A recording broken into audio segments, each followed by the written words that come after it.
Estimados maestros, sean bienvenidos a nuestra unidad 4 sobre el álgebra de Boole.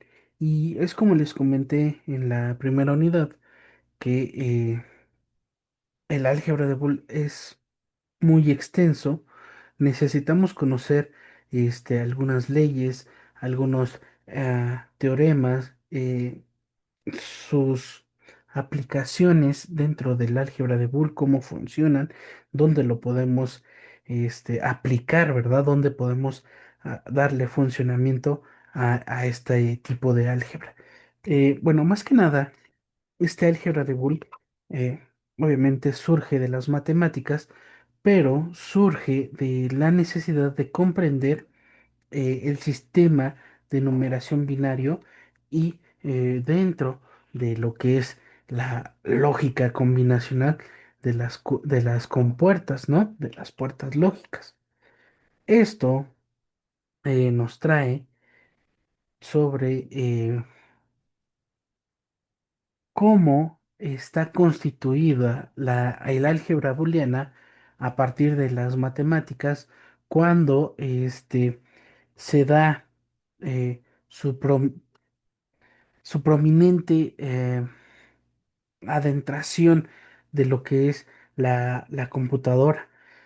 Eh, Hace 70 80 años existían las computadoras, pero no existía la parte de que como la vemos ahorita.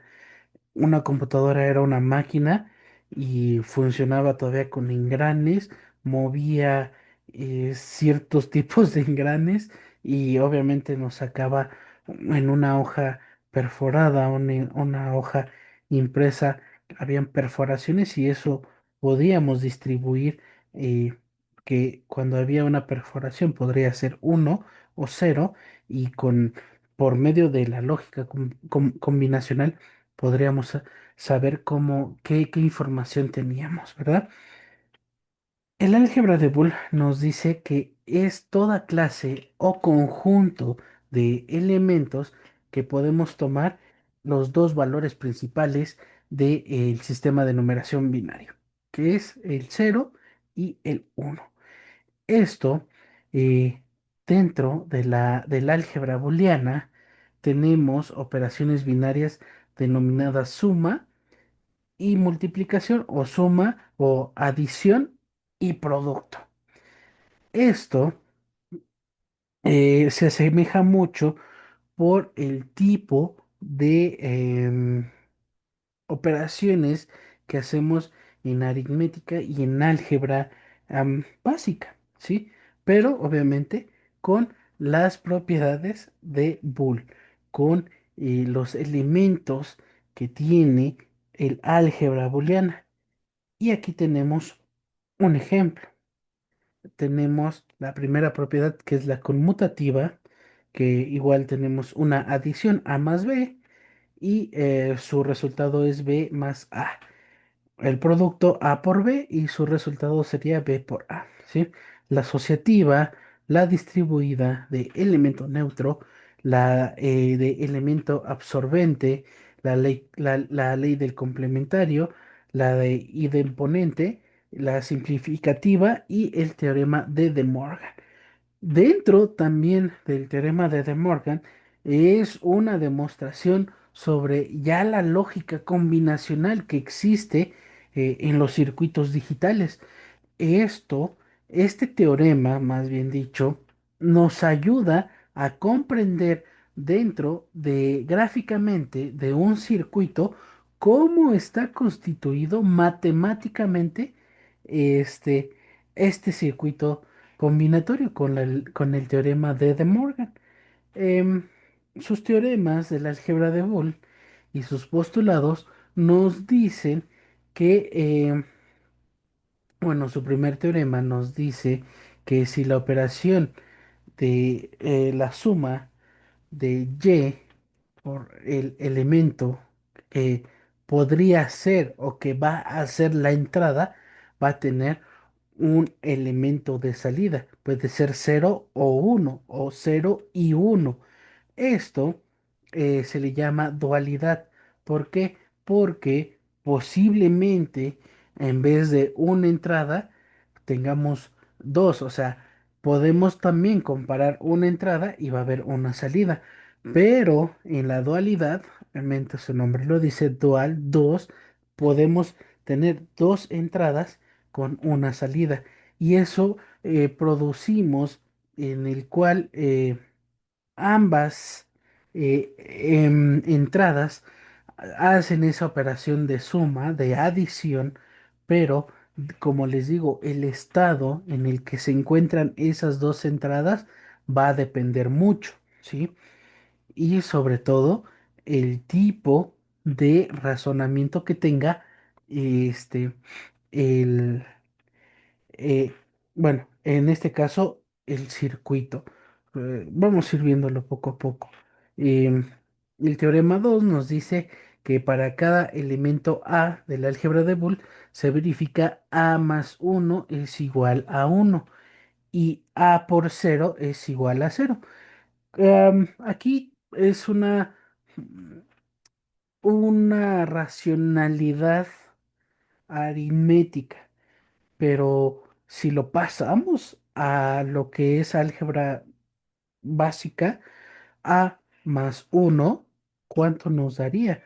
Cuando tenemos una letra en álgebra, pues siempre va a valer uno, ¿no?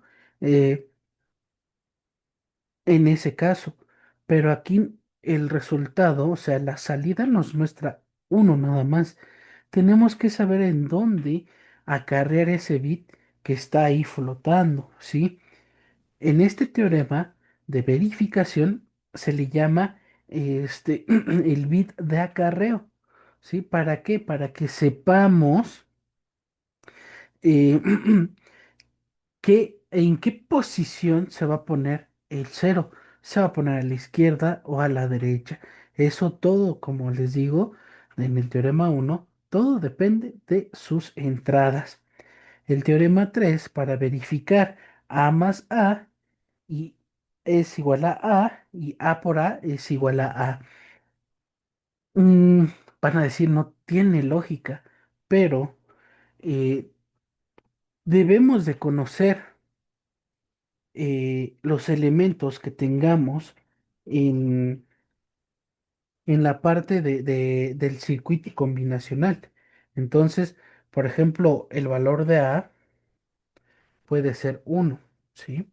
Entonces, uno más uno, claro, me va a dar 1. O sea, verdadero más verdadero es verdadero. Falso más falso es verdadero. Aguas por ahí, ¿vieron?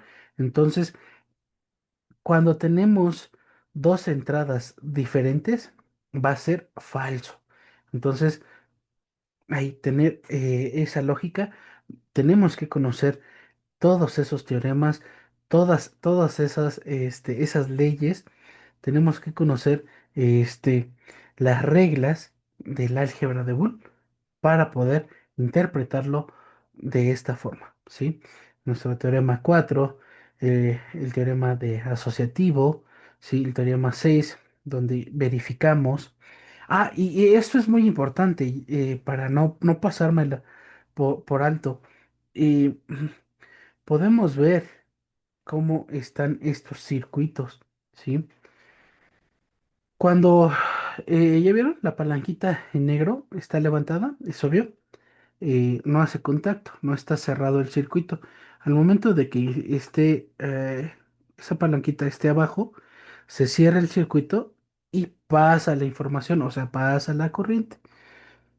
Cuando tenemos ese tipo de palanquitas, ese tipo de switch, estamos diciendo que cuando está hacia arriba, o sea, está abierto, no pasa la corriente, sería cero, y cuando está cerrado el circuito, pasa la corriente, sería uno, ¿sí?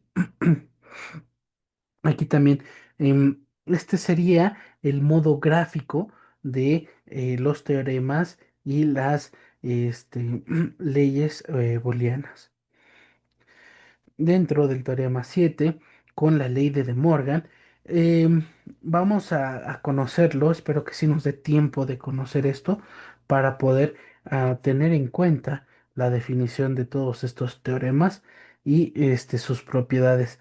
La aplicación del álgebra booleana los podemos tener en cuenta sobre eh, cómo funciona una computadora, un teléfono, eh, una calculadora, una tablet, bueno, prácticamente todo dispositivo que contenga cierto circuito para almacenar, cierto circuito para dar una salida y bueno, prácticamente todos los dispositivos tecnológicos tienen eso y se utiliza el álgebra de Boole para comprender cómo funcionan los circuitos. Perdón, ingeniero, perdón, maestros. Las compuertas lógicas igual, de aquí mismo se comprende el álgebra booleana. Debemos identificar bien las funciones de la compuerta NOT, AND, NAND, OR, NOR, XOR, XNOR. Hay otras compuertas, pero debemos de comprender la funcionalidad. eh, Cuántos tipos de entradas tiene la puerta NOT, cuántos tipos de entrada tiene la compuerta AND o la OR, ¿sí? Y su salida por defecto, ¿verdad? Y aquí la tenemos, estimados maestros. Esta es la compuerta NOT, ¿sí? Debemos de aprendérnoslos bien este símbolo. Tenemos una entrada en la compuerta NOT. Se fijan bien, tenemos una entrada, la entrada A y la salida X, ¿sí? Si tengo una entrada cero, la salida va a ser uno. Y si tengo una entrada uno, perdón, mi salida va a ser cero. Esta compuerta es un inversor, ¿sí? Entonces, ojo por ahí. La compuerta AND tiene dos entradas y se hace la combinación cero cero, cero uno, uno cero y uno uno. Se pueden dar cuenta, tenemos que si las dos entradas son cero, la salida es cero. Si las otras dos entradas son diferentes, son cero. Y si las últimas dos entradas son iguales uno uno, su salida es uno. Y su representación gráfica. La NAND, ajá, debemos, como les digo, de aprendernos estas compuertas, su, su diseño gráfico y su tabla. Esta sería su tabla de verdad de las compuertas, y no las debemos de aprender o debemos de estarlas estudiando para comprender su funcionalidad de cada compuerta. ¿Sí? La compuerta OR, igual dos entradas, una salida y su representación gráfica. La NOR, igual dos entradas, una salida y su representación gráfica. Esta sería su representación gráfica lógica. También vamos a conocer su representación gráfica digital, su representación electrónica digital, ¿sí? Las vamos a ir conociendo, ¿no? Para que también tengamos el conocimiento, más bien dicho, am, por si nos gusta o nos interesa la electrónica digital, ¿verdad? Entonces es algo que debemos de aprendernos. Estas 7 compuertas, si son 7, entonces sí, sí es 7, que nos van a ayudar mucho en de, eh, en este tipo de materia, en este tipo de tema, más que nada, sobre los circuitos digitales. Y bueno, estimados maestros, terminamos nuestra unidad 4. Recuerden, si tienen alguna duda, algún comentario, me pueden escribir al WhatsApp o en el foro de la plataforma para poderlos atender, para poder resolver algunas dudas, para poder atender ese comentario, ¿sí? Y poder ir avanzando en nuestra materia. Entonces, estimados maestros, terminamos nuestra unidad 4.